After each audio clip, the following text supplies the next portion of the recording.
प्रकट होने का सर्वोत्तम उपाय है बार बार यत्न और प्रयत्न करके परमात्मा को पुकारना। जैसे साधक, जैसे बालक मेला में खो जाने पर अपनी माँ को चिल्लाता है, रोता है, उसकी पूरे मेला में न खिलौने पर फिर दृष्टि होती है, न झूले पर दृष्टि होती है, न खाने पर दृष्टि होती है, न नाचने पर दृष्टि होती, न गाने पर दृष्टि होती। तरह तरह के खेल खिलौने लगे वो सब फेंक देता है, सिर्फ एक बात कहता, माँ कहाँ है हमारी, माँ से मिलवाओ, माँ को बुलाओ। और जैसे ही माँ आ जाए तो उसे सब प्रिय लगने लगता है। ऐसे ही यदि तुम्हारा मन परमात्मा के लिए इतना ही तड़पने लगे कि पहले परमात्मा को प्राप्त कर लेने दो, बाद में सब वासना संसार की चीजों को ले लेंगे, पहले उसको देख लेने दो, उसके बाद में कुछ करेंगे, इस प्रकार की जब मन में तड़पन हो जाएगी तो ब्रह्म को प्रकट होना ही पड़ेगा। बिना तड़प के परमात्मा की प्राप्ति असंभव है। भारत के एक बहुत ही पहुंचे हुए सिद्ध महापुरुष पूज्य श्री स्वामी परमहंस तपोनिष्ठ महात्मा विवेकानंद जी के गुरु स्वामी रामकृष्ण परमहंस जी, इनसे किसी साधक ने पूछा कि हमको भगवत प्राप्त करना है, उपाय बताओ। बोले कल आना। वो कल चले गए, रहा होगा कोई आदमी रायपुर का।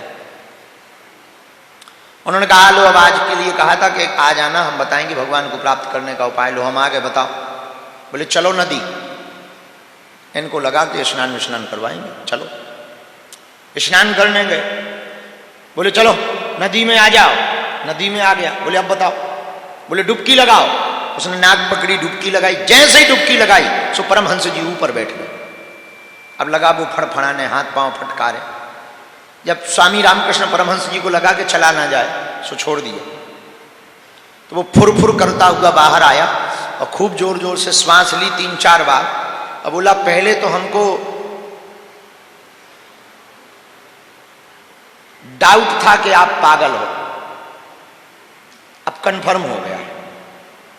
हमने पूछा कि भगवत प्राप्ति का उपाय बता, तो तुम पानी में डुबो के मार रहे हो। ये भगवत प्राप्ति का रास्ता है, कैसे परमहंस हो, शर्म नहीं आती? परमहंस जी बोले यही तो उपाय है। बोले क्या उपाय है? डूब के मरे तो भगवान मिलेंगे? अरे बोले नहीं भाई, जैसे डूबने पर तुम हवा ऑक्सीजन के लिए तड़प रहे थे, यही तड़प जब ब्रह्म की प्राप्ति के लिए तुम्हारे अंदर प्रकट हो जाए तो परमात्मा की प्राप्ति। और हम लोगों को भगवान चाहिए, हम लोगों को ऐसा भगवान चाहिए कि मुंह में नारियल डालें, वो हाथ में फोड़ के निकाल दें। अब कहते हैं बताओ भगवान कृपा नहीं करते, बहुत पूजा पाठ करी, बड़े बाबाओं के पास गए, भाई भगवान इतना सस्ता सौदा होता किसी को ना मिल जाते, सबको मिल जाते। भगवान सस्ते हैं, ना महंगे हैं ना सस्ते हैं, जो खरीदे वो वैसे, उनका कोई भाव नहीं है, एक ही है, उनका स्वयं का स्वभाव है। ब्रह्म की प्राप्ति यदि करना है, देखो बुरा ना माना, मनुष्य तन पाकर के यदि तुमने इस जीवन में भगवत प्राप्ति के मार्ग पर एक कदम भी नहीं रखा तो आपका मनुष्य तन किसी काम का नहीं है। मनुष्य तन पाकर परमात्मा की प्राप्ति करना बहुत आवश्यक है। इस मार्ग पर चलने के लिए किसी महापुरुष का आशीर्वाद बहुत जरूरी है। महापुरुष के आशीर्वाद के साथ साथ उस सिद्ध महापुरुष की वचनामृत वाणी कृपा दृष्टि से निश्चित रूप से हमारे गुरु पूज्य श्री दादा गुरु जी महाराज कहते थे, सुनो बच्चा, यदि मनुष्य तन पाकर किसी ने भगवान को प्राप्त नहीं किया तो उसका पूरा जीवन तो बेकार गया सो गया, फिर दोबारा मौका मिले या ना मिले कोई ठिकाना नहीं। आहा, एक बात याद आ गई अंत में। लाओ, हमारे दादाजी के एक मित्र हुए, उनका नाम तो थोड़ा अजीब था, थे महात्मा ही, मन प्यारी महात्मा थे वो, नाम था उनका मन प्यारी, पर पुरुष थे, स्त्री नहीं थी। कि तुम लोग दिमाग लगाने लगे, बोले मन प्यारी थी फिर कैसे महात्मा? तो दादाजी के मित्र थे एक महात्मा, उनका नाम था मन प्यारी। वो बहुत अच्छी बात कहते थे, वो हमको बहुत प्रिय लगती थी बात। कभी कभी, हम तो छोटे ही थे बच्चे, वो कहते थे भगवान से, सुनो प्रभु, ये संसार सागर रंगमंच है और हम नाटक करने वाले अभिनेता हैं। संसार सागर रंगमंच है और हम नाटक करने वाले अभिनेता हैं। सुनो, नाटक बढ़िया यदि करें तो आप हमको गिफ्ट देना, भगवान से कहते थे। लेकिन सुनो, गिफ्ट में हमको रुपया पैसा या आशीर्वाद ना देना, गिफ्ट में ये देना कि लौट के इस रंगमंच में ना भेजना। अरे रुको तो, अब बोले सुनो, नाटक यदि हमारा खराब हो तो हमें नाटक से निकाल देना, लौट के फिर रंगमंच में ना भेजना।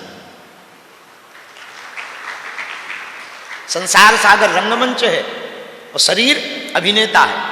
तो बोले नाटक यदि बढ़िया करे तो गिफ्ट देना, पुरस्कार देना चाहिए कि नहीं? बोले बिल्कुल। बोले क्या दें? बोले लौट के मत भेजना, मतलब रोज लौट कर मनुष्य मना बनाना। यदि नाटक खराब हो तो बिल्कुल ही ना बनाना, जब हम किसी काम ही लायक नहीं है। कितनी अभूतपूर्व बात है, बुरा ना मानना।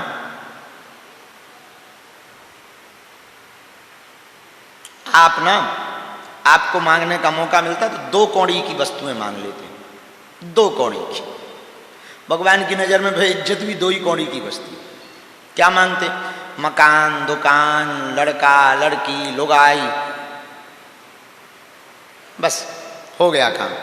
निरोगी काया हो जाए, मकान हो जाए, दुकान हो जाए, लुगाई ठीक हो जाए, लुगाई बढ़िया आ जाए, या नौकरी लग जाए, बच्चे ठीक हो जाए, शादी वादी हो जाए, स्वामी जी ठीक हो जाए, पति की बुद्धि सही हो जाए, हमारी बात मानने लगे, वशीभूत हो जाए हमारे, हम जहाँ कहें वहीं नचे। बस ये 2 कौड़ी की बातें, बस हो गया। बुरा ना मानना, भगवान की दृष्टि में यही 2 कौड़ी की इज्जत हो जाती है।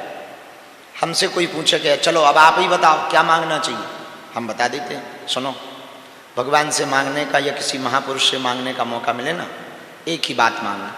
भगवान से मांगने का मौका मिले, आप ही हमारे हो जाओ।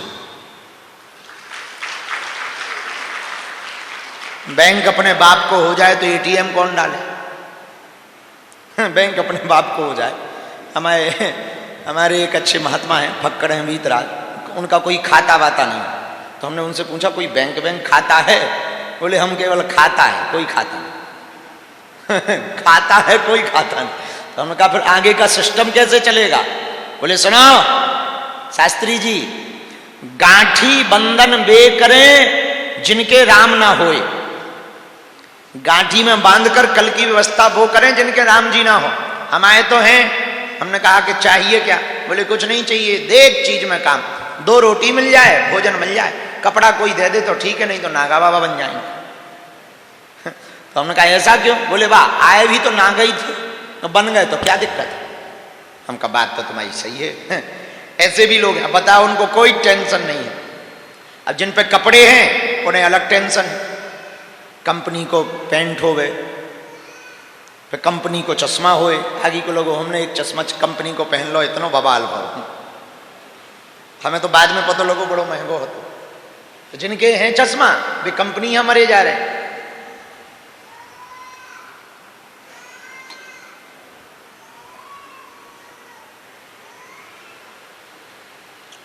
तो अंत में हम प्रार्थना करना चाह रहे, रात्रि काल में आप लोग बैठे हो, आपको भी कल 12 बजे दरबार में मांगने का मौका मिलेगा। एक काम करना, जब सामूहिक अर्जी लगे ना 12 बजे, भगवान को ही मांग लेना।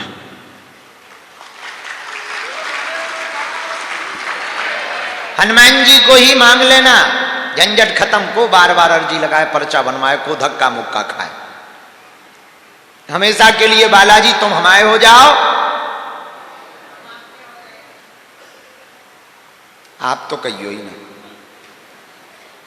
हाँ ठीक है, अच्छा भाव की हम विनोद कर रहे हैं। आप हमारे हो जाओ और हम आपके हो जाएंगे। बस यही भगवान से प्रार्थना करना, याचना करना। इतने में हमको लगता है कि यदि आपका भरोसा दृढ़ रहेगा, भगवान की एक बहुत अच्छी आदत है, वो डूब जाते हैं जिन्हें खुद पर गुमान होता है, वो डूबते डूबते भी पार हो जाते हैं जिन पर तू मेहरबान होता है।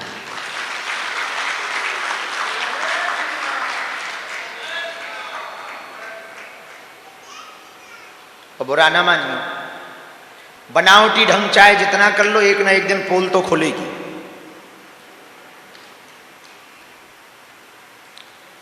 अभी खुले चाहे जब खुले, पर खुलेगी। एक हमारे क्षेत्र के, अब पता नहीं, जरा चेक करना, आज हमको बताना, गंग कवि कहाँ के थे? गंग कवि कहाँ के थे? है किसी को पता? पता करो जरा। कवि गंग बड़े प्रसिद्ध हुए, फिर हम उनका एक छंद सुनाएंगे, आपको इतना मजा आएगा कि पूछो मत।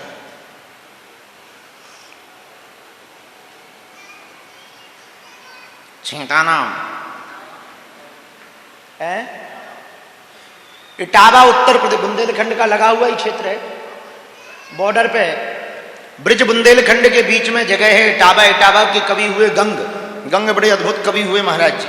क्या गजब की लाइनें लिखी उन्होंने। लिखा, तारा की ज्योति से चंद छिपे ना, तारा की ज्योति से चंद छिपे ना, सूर्य छिपे ना बादल छाए, रन चढ़ियो रजपूत छिपे ना, दाता छिपे ना घर मांगन आए, चंचल नारी के नैन छिपे ना, प्रेम छिपे ना पीठ दिखाए, गंग कहे सुनो साहे अकबर, करम छिपे ना भभूति लगाए।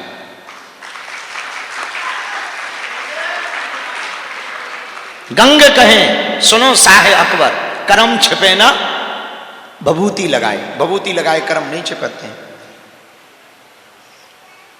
लो भाई ठंडी हो गई, तो जो कहा था हमने कि एक न एक दिन तो पोल खुलेगी, चाहे कितनों बनावटी कर लो, हकीकत मुंह पे आ ही जाती है।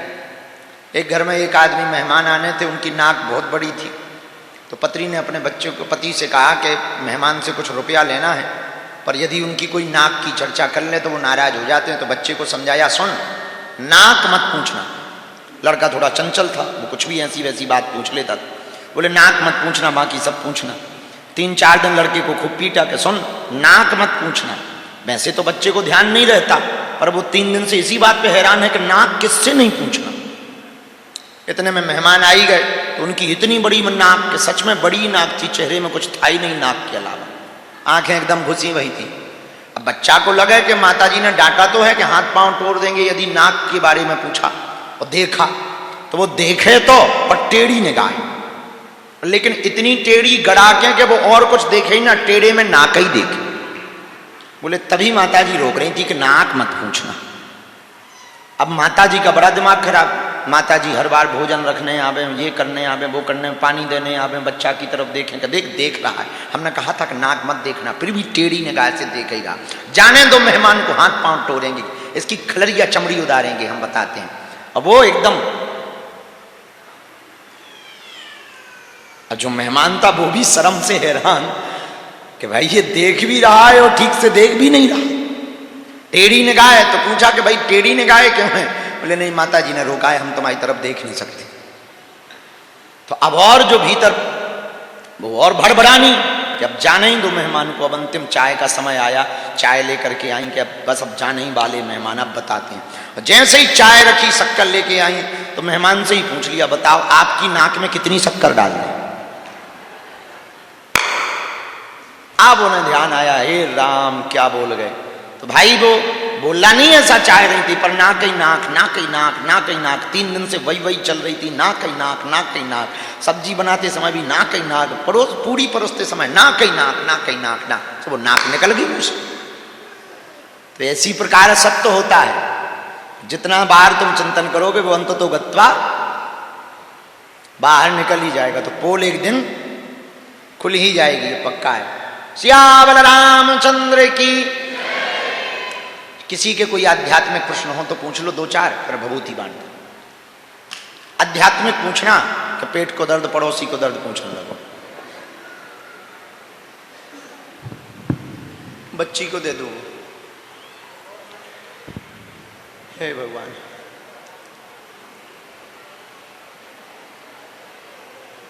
थोड़ा जल्दी भेजो। राम सीताराम सीताराम। हाँ जी सीताराम, क्या नाम है?